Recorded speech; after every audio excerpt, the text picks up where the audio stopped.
참 예수님, 오늘은 1월 26일 성 티모테와 성 티토 주교 기념일입니다. 사실 사도 바오로는 아무도 가지 않은 길을 개척하는 선교 활동을 펼쳤으므로 그의 뒤를 이어받는 후계자가 없으면 중단될 수도 있는 불완전성을 내포한 일들을 했습니다. 그런데 사도 바오로가 시작한 복음화 과업이 초대교회 시절에 수아시아 지방과 그리스 일대에서 이들을 통해 지속되었음을 알려주는 이들이 오늘 교회가 기념하는 두 사도입니다.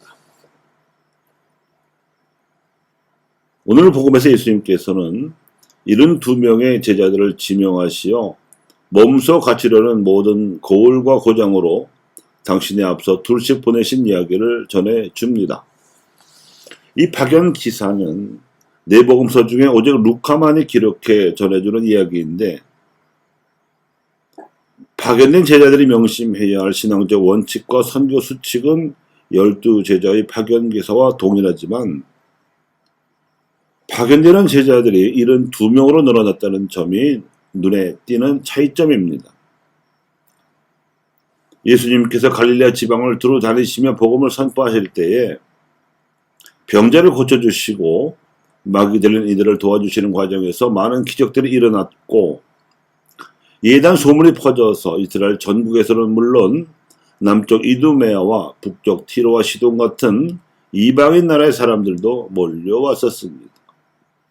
이런 두 제자 가운데 늘어난 60명은 이 군중 가운데에서 예수님의 눈에 띌 정도로 그 열성이 돋보였던 사람들이었을 것입니다.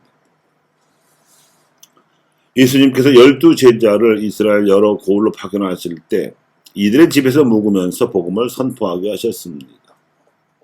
이들은 복음을 선포하는 제자들을 돕기도 하고 지켜보기도 하면서 간접적으로 제자 훈련을 받을 수 있었을 것입니다. 이들을 토박이 지지자라고 볼 수 있습니다. 예수님께서 복음 선포 여행에 지치실 때마다 들러서 쉬시곤 했던 베타니아의 라자로와 그의 두 여동생이라든가, 예루살렘에 들어가셨을 때 최후의 만찬을 드실 방을 주선해 준 물동이를 메고 가는 남자도 마찬가지입니다. 나중에 이스카리아 유다의 자리를 대신할 제자를 뽑을 때 모인 사람들이 다 이런 조건을 갖춘 넓은 의미의 제자들이라고 볼 수 있을 텐데, 그 수요가 120명 가량이었습니다. 예수님께서 직접 부르신 12제자와 또 이들에서 의해서 얻은 성소자 60명을 포함한 72제자와 그리고 이 제자들을 물심양면으로 도왔던 토박이 지지자들까지도 모두 포함한 120명이 예수님께서 모으신 하느님 백성이었습니다. 이들은 초대교회의 주축이 될 만큼 신약시대의 아나빔으로서 믿음이 굳건한 무리였습니다.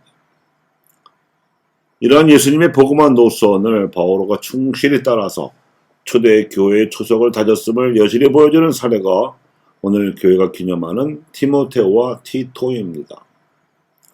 이처럼 복음화 과업은 예수님과의 관계에서 비롯되어 12에서 72, 다시 120로 조직적으로 확장되었으며, 극적인 사건으로 그분과 인연을 맺게 된 바오로는 10여 년에 걸쳐 혼자서 묵상하고 배움으로써 제자 단계도 뛰어넘어서 아예 막바로 사도여 선교사로 처지가 수직 상승된 처지에서 하나님 나라의 복음을 당시로서는 문명의 본바닥이었던 로마 제국의 영토로 널리 전파할 수 있었습니다.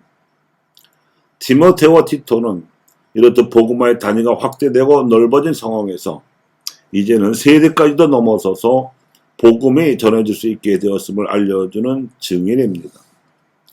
티모테오나 티토와 비슷한 인물로서 루카와 마르코는 물론 소스테네스, 실라스, 아킬라와 브리스킬라 부부, 그리고 리디아 같은 사람들도 들 수 있습니다.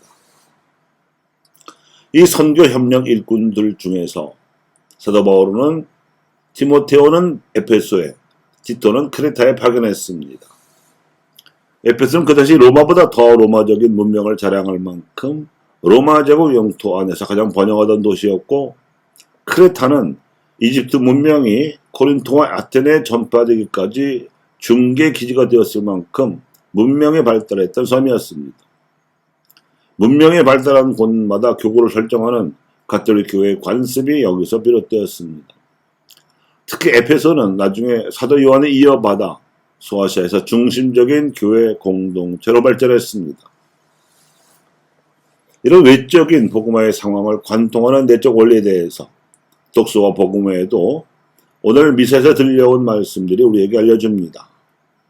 즉 주님이 나를 보내시어 가난한 이들에게 기쁜 소식을 전하고 잡혀간 이들에게 해방을 선포하게 하셨다는 복음 환호성은 예언자적 정통 노선에 따른 복음 선포의 대상을 상기시켜 주었으며, 또 영성체송에서는 주님이 말씀하신다. 너희는 온 세상에 가서 복음을 선포하여라.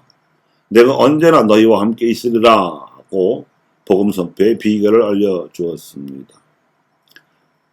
이 복음 선포의 대상과 비결이 확실하게 개성되었기에 그리스도의 복음이 서방 세계에 전파될 수 있었을 것입니다.